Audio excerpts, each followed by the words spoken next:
이런 식으로 제가 왕것 충생살과 생내 파왕살에 대해서 설명을 해봤는데요. 이 부분은 포태법을 이용해 가지고 저희가 어떤 생이나 왕양을 썼을 때 물이 좋은 생방이나 왕방으로 나갔을 때 뭐 생내 파왕살, 왕것 충생살, 생양을 썼는데 생으로 나가면 충생살, 왕양을 썼는데 왕으로 물이 나가면 파왕살, 그러게 되는 겁니다. 이렇게 어떤 생이나 왕에 대해서 저희가 알아봤고요. 지금 배우실 거는, 지금 뭐 이 향이라는 거는 물이 거래에서 시작을 해가지고 우선을 해가지고 저희가 손사로 물이 빠졌죠. 손사로 물이 빠졌을 때 병호라고 하는 거는 저희가, 병호는 향상 오행에 의해서 병호는 왕양이 되는 겁니다. 그 때문에 이 병호가 왕이 됐을 때, 지금 보시면 포태법으로 병호가 왕이 됐고 물은 손사로 나갔죠. 손사로 나간다는 거는 이 포태법으로 어디로 나간다는 겁니까? 이 관으로 나간다는 겁니다. 그 때문에 이 포태법에서 물이 나갈 때는 생이나 왕으로 물이 나가게 되면 좋지가 않는 거고요. 그 다음에 좋지 않는 게 이 관이라는 겁니다. 이 관이라고 하는 거는 예전부터 녹이라 그러죠. 예전에 관직에 오르게 되면 녹을 먹고 산다 그러죠. 최근으로 말한다면 어떤 직장이라는 겁니다. 관으로 물이 나간다는 거는 우리가 직장에서 해고가 된다거나 직장을 그만두게 된다는 겁니다. 그렇게 되면 이거를 가지고 상당히 피해가 나타난다는 거고, 이걸 저희가 황천대살이라고 하겠습니다. 그렇기 때문에 이렇게 병호양을 썼는데 바로 옆에 있는 앞방위로, 손사방위로 물이 나가게 된다 그러면 이거를 저희가 황천대살이라고 하겠습니다. 그랬을 경우에 저희가 특히 병호양을 많이 쓰기 때문에 물이 우선수 손사로 나갔을 때는 병호양을 쓰게 되면 황천대살에 걸린다고 생각하시면 되겠습니다. 그럼 이 황천대살이라는 거는 다른 거로 저희가 비교한다 그러면 이렇게, 우리가 만약에 임자양을 썼다. 임자양을 썼을 때 우선수 어디로 물이 빠지면 황천대살이겠습니까? 이렇게 임자양을 썼을 때 바로 앞에 있는, 물이 가는 쪽 바로 앞에 있는 건해로 물이 빠지게 되면 황천대살이 된다는 거고요. 우리가 간묘양을 썼을 때 물이 우선을 해가지고 간인양으로 물이 빠지게 되면 이거를 황천대살이라 그러고, 경유양을 썼을 경우에 물이 우선을 해가지고 곤시도 물이 빠지게 되면 이것도 황천대살이라고 하는 겁니다. 그렇지, 황천대살의 경우는요, 한 번씩 숙지를 하셔가지고 아웅기를 하고 계셔야 된다는 겁니다. 그리고 이제 또 아셔야 될 게 뭐냐면, 제가 황천소살이 있습니다. 황천대살과 소살이 있는데, 황천대라는 거는 큰 대자고 황천소살은 작죠. 그렇기 때문에 황천대살이라는 거는 황천대살을 범하게 되면 요사 폐절한다 그럽니다. 모든 어떤 직계 자손들이 어떤 폐절하게 되는 거고요. 황천소살이라는 거는 대살보다는 조금 작은 겁니다. 이 소살이라는 거는, 대살은 우리가 물이 빠져나가는 걸 가지고 저희가 포태법을 가지고 관으로 물이 빠질 때고, 황천소살이라는 거는 어떤 물에 대한 포태법을 가지고 하는 게 아니라 용에 대한 포태법을 가지고 어떤 포태법을 돌려봤을 때, 우리가 자양을 썼을 때 관으로 물이 빠지는 것을 저희가 황천소살이라고 생각하시면 되겠습니다. 그래서 황천소살에 걸리게 된다면 성제지사가 타개한다 그럽니다. 이렇게 집안에서 똑똑한 사람 순으로 먼저 이렇게 손상을 당한다는 겁니다.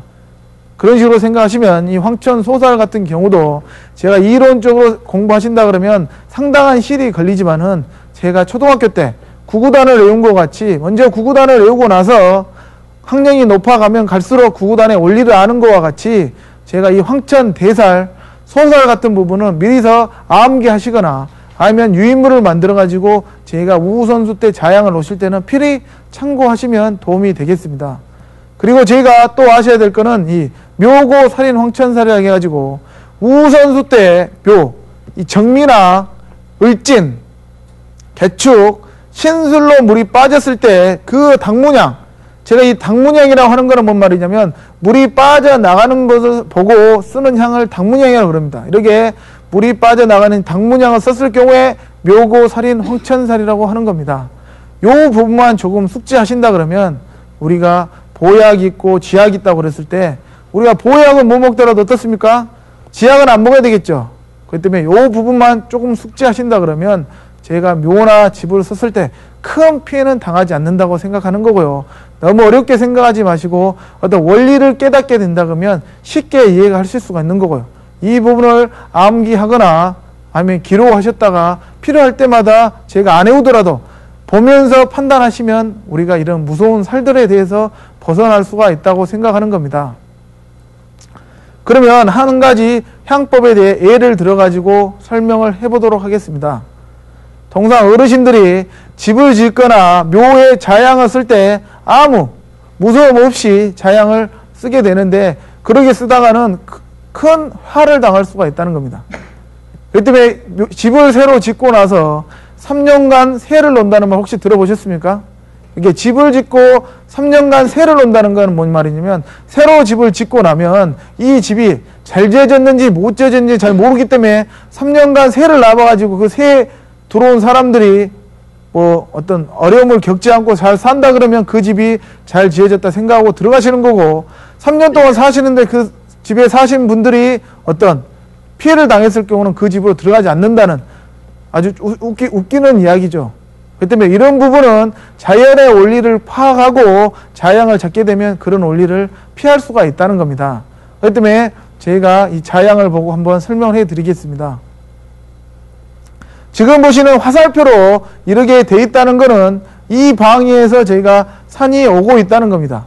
근데 임자에서 산이 오고 있다는 겁니다. 임자에서 산이 왔을 때 용은 제가 자선용이라는 겁니다. 자선용이라 하는 거는 산이 좌측에서 이렇게 돌아서 들어온다는 겁니다. 그 때문에 물이라는 거는 여기에서 우선수 물을 먹는 겁니다. 우선수. 그러면 우선수 물이 우선을 해가지고 물이 손사로 물이 나갔죠. 손사로 물이 나갔을 때 우선수 손사라는 거는 손사는 수국의 이파. 그때 우선수 2파 그러면 제가 우선수 2파 양양을 쓰는 겁니다. 그랬을 때 포태법은 손사에서 시작해서 포, 태, 양 그러면 우리가 정미양을 쓰면 합법이 되는 겁니다. 이럴 경우에는 제가 정미양을 쓰면 합법이 되는 건데요. 만약에 어르신들이 산에 가셔서 어떤 이런 향법을 무시하고 자양을 썼을 경우에는 어떤 영향이 되는가 한번 해보겠습니다. 이거를 우선수로 보지 않고 만약에 자선수로 판단해가지고 자선수 손사파 그러게 되면 제가 자선수 2파 그러면 묘양을 쓰는 겁니다. 이 묘양이라고 하는 거는 우리가 손사가 포가 됨으로써 포태법을 돌려보면 을진이 묘가 됩니다. 을진양을 쓰게 된다 그러면 산은 임자로 오기 때문에 을진양도 충분히 쓸 수 있겠죠. 그래서 임자로 오기 때문에 을진양, 손사양, 병호양, 정미양 이런 식으로 묘를 쓸 수가 있다는 겁니다. 그럴 때 이 을진양을 쓰게 되면 어떻게 되겠습니까? 방금 전에 배우신 대로 감용, 우리 용상팔산에 감용권토 진산호 했을 때 이 감용, 임자로 산이 왔을 때, 용이 왔을 때 을진양을 쓰게 되면 용상팔살에 걸린다는 겁니다. 그러면 이 자리가 명당이다 그러면 이렇게 묘를 쓰거나 집을 짓게 되면 1년 안에 어떤 자손이 다 폐절을 한다는 겁니다. 그래 되면 을진양을 쓰지 않고 만약에 손사양을 쓴다. 손사라는 거는 손사로 물이 나가죠. 손사로 물이 나가는데 손사양을 쓴다는 거는 저희가 생양을 쓴다는 겁니다. 생양을 썼는데 생으로 물이 나간다. 이걸 저희가 충생사례라고 그랬죠. 이렇게 충생사를 범하게 되면 집안에 돈은 있는데 자손들이 많이 인명에 손상을 당한다는 겁니다. 그 때문에 을진양을 쓰면 용상팔살이요. 손사양을 쓰면 충생살에 걸리는 겁니다. 그러면 나머지 우리가 어르신들이 좋아하는 병호양, 따뜻한 남양을 쓰게 되면 어떻게 되냐.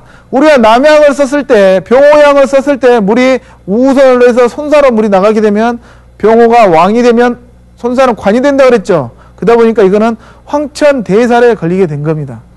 그때 이렇게 이런 현상에서 을진양을 쓰면 용상팔살이고 손사양을 쓰면 충생살, 병호양을 쓰면 제가 황천대살에 걸린다는 겁니다. 그때 우리가 정미양을 쓰지 않고 다른 양을 썼을 경우는 큰 피해를 당할 수가 있다는 겁니다. 뭔 말인지 이해가 되시죠? 그 때문에 저희가 자양을 할 때도 아무렇게나 하는 게 아니라 산이 오고 감을 판단하고 물이 시작과 끝을 판단해가지고 정확히 사람과 자연과 인간이 조화를 이루면서 사셔야 된다는 거고 어떤 산과 물의 조화를 맞는 것을 보고 저희가 집과 묘를 위치시켜야 된다는 겁니다. 그리고 이제 또 한 가지 말씀드리면 이 용상팔살이라는 거는 우리가 용상에다가 용의 능선상에다 묘를 썼을 때 나타나는 살이다는 겁니다. 그렇기 때문에 예전의 묘들은 보시면 오래된 묘들은 능선상에 묘가 많이 들어가 있죠. 그렇지만 최근 들어와서는 묘를 밑으로 내려오다 보니까 논이나 밭으로 오다 보면 이 용의 힘은 거의 미치지 않는 부분에다가 쓰는 겁니다. 그러면 이런 부분에서는 용상팔살에 미비하는 거고요. 왜 이렇게 밑으로 내려오냐?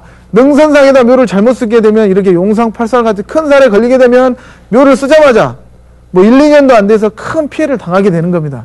그렇기 때문에 이게 무섭기 때문에 조금씩 밑으로 내려오다 보니까 지금과 같이 비탈이나 논이나 밭까지도 내려온 겁니다. 그렇지만은 명당이나 좋은 자리는 능선상에 위치하고 능선산에 판판한데 산에 정리가 있는 능선상에 있다고 생각하시면 되는 거고, 우리가 지금까지 자양은 필요 없이 산이 오는 대로 묘를 쓰면 된다. 상당히 위험한 생각이라고 하시면 위험하다고 생각하시면 되겠습니다. 그렇기 때문에 제가 물과 어떤 산의 조화를 맞는 곳을 보고 제가 자양을 쓰게 되면 제가 조상을 좋은 곳에 모시고 집을 좋은 곳에 위치시켰을 때 그곳에 사는 사람과 그 조상을 모셨던 자손들은 훨씬 더 편안할 수가 있다는 겁니다.